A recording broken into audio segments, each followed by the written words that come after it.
German media, U.S. Army to receive Leopard 2 tank training in Germany from next week. According to German media reports on February 11, starting next week, the German Army will train some of the U.S. Army soldiers on the operation and maintenance of the Leopard 2 tank. The training will be located in Germany and will last 6 to 8 weeks, but the content is limited to the most basic operations, as full training may take several years. The report said that if everything goes according to plan, the first UPDF Leopard 2 tank operators will appear on the battlefield at the end of March. Overseas news. Cross-border rescue. Chinese rescue force arrives after Turkey earthquake.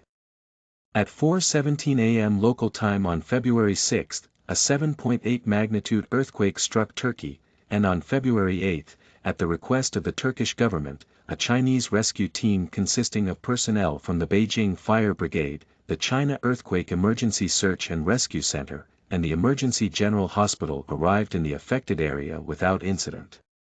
By the 10th, a total of 15 teams and 288 people from the Chinese Social Emergency Rescue Forces arrived in the earthquake-stricken areas of Turkey. Syrian ambulances lack fuel, but U.S. still stealing oil. Syrian officials criticize. Jafari pointed out that Syria is experiencing difficulties in responding to the rescue after the strong earthquake due to Western sanctions.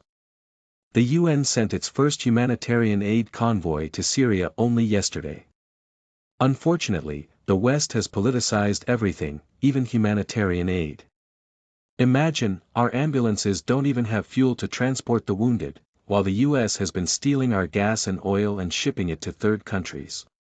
Ukrainian president signs decree establishing military administration in Chernihiv.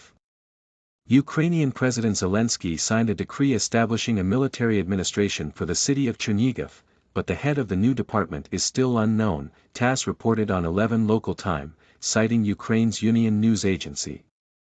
U.S. journalist says U.S. plan to blow up Nord Stream pipeline. Russian Foreign Ministry says there is factual evidence in the investigation. In response to the revelations of veteran investigative journalist Seymour Hersh, Russian Foreign Ministry spokesperson Zakharova said on social media that NATO has never made public the fact that the Nord Stream was sabotaged, and that there is a lot of factual evidence about the explosion of the Nord Stream pipeline in the investigation. The factual evidence. She also said that NATO should hold an urgent meeting on the matter. Lithuania says it has delivered the first L-70 anti-aircraft guns to the Ukrainian military.